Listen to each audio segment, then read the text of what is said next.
ఆంధ్రప్రదేశ్లో ఉన్న ఒక పాస్టర్ ఎస్సీ ఎస్టీ అట్రాసిటీ కేసులు నమోదు చేయడం ద్వారా దళితులకు వారి యొక్క రిజర్వేషన్ వర్తించదని సుప్రీంకోర్టు తీర్పిచ్చింది. అయితే మన రాజ్యాంగ ప్రకారం ఆర్టికల్ 25లో చూస్తున్న ప్రకారం అయితే మత స్వేచ్ఛ అనేది మనము చూస్తున్నాం.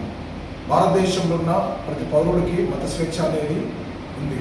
అది ఓన్లీ మన దేశంలో దళితులకు ఏమవుతుందంటే మన దేశంలో ఉన్న దళిత క్రైస్తవులకు అన్యాయం జరుగుతుంది.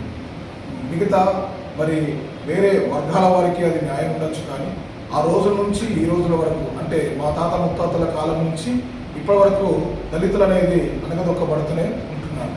అయితే మతం విషయంకి వచ్చేసరికి, కులం విషయం వచ్చేసరికి అవి రెండు వేరువేరుగా మనం చూడాలి.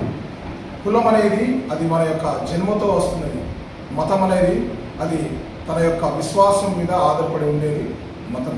అది మనం గమనించవలసిందిగా మన గౌరవనీయులైన సుప్రీంకోర్టుకు, అదేవిధంగా మరి మన భారతదేశపు మరి సెంట్రల్ గవర్నమెంట్కు, స్టేట్ గవర్నమెంట్కు వినిపిస్తుంది. మనుషుని యొక్క మరి మానవునికి హక్కులు అనేవి ఆర్టికల్ మనకు కల్పిస్తుంది. ఆర్టికల్ 14, 15, 16లో మనం చూసినట్టయితే భారతదేశంలో ఉన్న ప్రతి పౌరుడికి సమానమైన హక్కులు ఉంటున్నాయి. అయితే దాంట్లో ఏం చెప్తుందంటే మతము కావచ్చు, కులము కావచ్చు, లింగ విభేదాలు ఏమీ లేకుండా అందరికీ సమానంగా వారు ఉండాలని మన రాజ్యాంగం స్పష్టత కలిగి సెలవిస్తుంది.